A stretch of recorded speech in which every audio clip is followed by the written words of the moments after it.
Hi అందరికీ. ఈరోజు episode అయితే చాలా ఇంట్రెస్టింగ్‌గా ఉంది. కార్తీక్ చాలా ఎమోషనల్‌గా రియాక్ట్ అవ్వటం అండ్ పారిజాత్ అంతా చాలా ఫన్నీ సీన్స్ ఇవన్నీ చూడడానికైతే చాలా బాగున్నాయి. సో, ఏం జరిగింది అనేది స్టోరీ లైన్ మీకు సింపుల్‌గా షార్ట్‌కట్‌లో చెప్తాను. ఇలాంటి డైలీ అప్డేట్స్ కోసం సబ్స్క్రైబ్ చేసుకోండి. చాలామంది చూస్తున్నారు కానీ సబ్స్క్రైబ్ చేసుకోవడం లేదు. ప్లీజ్ సబ్స్క్రైబ్ చేసుకొని మీకు ఇంకా ఎలాంటి ఎపిసోడ్స్ కావాలనేది నాకు కామెంట్ చేసి చెప్పండి. పారిజాతాన్ని బయటికి పంపమని డాక్టర్ చెప్పగానే ఇక కార్తీక్ అయితే ప్లాన్ చేస్తాడు. ముందే ప్లాన్ చేసుకొని ఉంటాడనమాట. దాసుకి ఫోన్ చేసి ఒక ప్లాన్ చేస్తాడు. దాసు ఫోన్ చేసి పారిజాతంతో తన మనవరాలు దొరికిందని చెప్పగానే ఇక పారిజాతం వెంటనే అక్కడి నుంచి పరుగున వెళ్ళిపోతుంది. ఇక నా మరణాలు దొరికాక నేనెందుకు ఈ జ్యోత్స్నది చెప్పింది చెయ్యాలి అని అనుకుంటూ బయటికి వెళ్ళిపోతుంది. దాస్ దగ్గరికి పరిగెత్తుకుంటూ వెళ్ళగానే దాస్ ఇక మాట్లాడుతూ ఉంటాడు. నీ మనవరాలు రానంది, నువ్వు చేసిందంతా చెప్పాను, మీలాంటి దుర్మార్గులతో నేను ఉండను అంది అని ఇలా రకరకాలుగా చెప్తూ ఉంటాడు. సో తను ఆవేశపడుతూ ఉంటే వాటర్ తాగమనిస్తాడు. అందులో ఆల్రెడీ మత్తుమందు కలుపుతాడు. సో అది తాగి పారిజాతం స్పృహ తప్పిపోతుంది. తర్వాత సీన్లో అయితే డాక్టర్ దీపని ఆపరేషన్ థియేటర్‌కి తీసుకెళ్తుంది. దీప, కార్తీక్ అయితే ఇక్కడ చాలా ఎమోషనల్ అవుతారు బేబీ గురించి.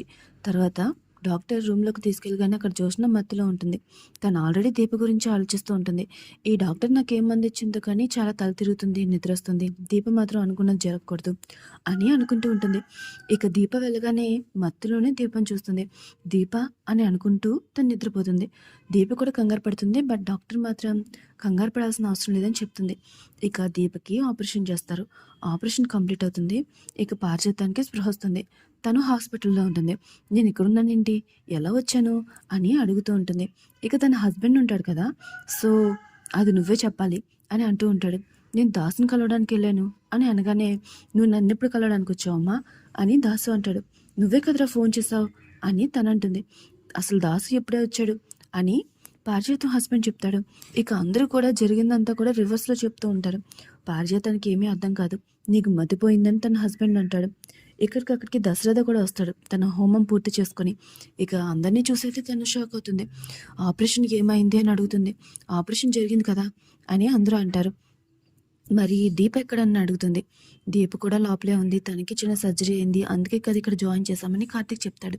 ఇక జ్యోత్స్న కూడా రూమ్‌లో ఉంటుంది కదా! తనకి మెలుకువ వస్తుంది. ఇక ఆపరేషన్ జరిగిందని డాక్టర్ చెప్పగానే తను షాక్ అవుతుంది. ఇక తను లేవాలని ట్రై చేసినా లేవలేదు. ఇప్పుడే కదా ఆపరేషన్ అయింది. టైం పడుతుందని డాక్టర్ చెప్పి వెళ్ళిపోతుంది. జ్యోత్స్నకైతే ఏం అర్థం కాదు. తను ఫుల్ కన్‌ఫ్యూజన్‌లో ఉంటుంది. ఇక దీప ఏమో స్పృహలో ఉండదు కదా! పారిజాతం పరుగున దీప దగ్గరికి వెళ్ళిపోతుంది. దీప దగ్గరికి వెళ్ళాక అడుగుతుందన్నమాట. "నువ్వు ఇక్కడే ఉన్నావా?" అని. "అదేంటి పేషెంట్ ఇక్కడ లేకపోతే ఎక్కడుంటుంది?" అని కార్తీక్ అంటాడు. ఇక కార్తీక్ తనని చాలా కన్‌ఫ్యూజ్ చేస్తూ ఉంటాడు. పారిజాతం అయితే ఆల్రెడీ కన్‌ఫ్యూజన్‌లో ఉంటుంది. అసలు ఏం జరిగింది అనేది. నాకు అర్థమైంది. ఇక్కడ కొంతమంది వాళ్ళు చేసిన పాపాలు ఇవన్నీ బయటపడతాయని భయపడుతున్నారు.